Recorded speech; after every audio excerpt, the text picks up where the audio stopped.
सर्वप्रथम सगळ्यांना जय ज्योती, जय क्रांती, जय सावता। मी सौ विशाखा अजय येवतकर, यवतमाळ।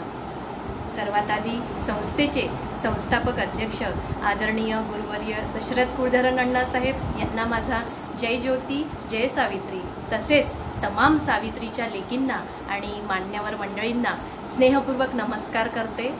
आज आपणासमोर सावित्री शक्तिपीठामार्फत उन्हाळी विशेष महाराष्ट्रीयन संस्कृतीचे दर्शन घडविणाऱ्या उखाणा सदरमध्ये आपणासमोर एक सुंदरसा उखाणा प्रस्तुत करते आहे।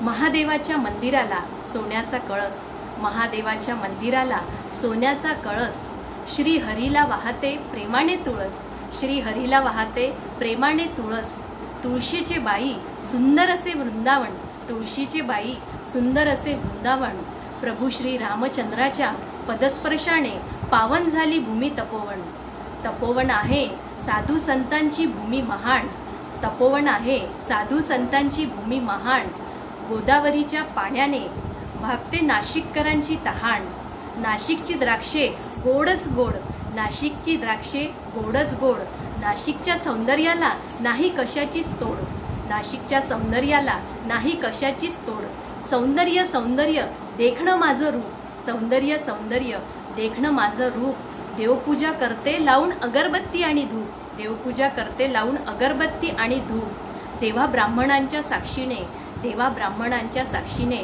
अजयरावांसोबत घेतले फेरे सात, देवा ब्राह्मणांच्या साक्षीने अजयरावांसोबत घेतले फेरे सात, आणि मागितला जन्मभरासाठी कायमचाच हात, आणि मागितला जन्मभरासाठीच कायमचा हात। धन्यवाद।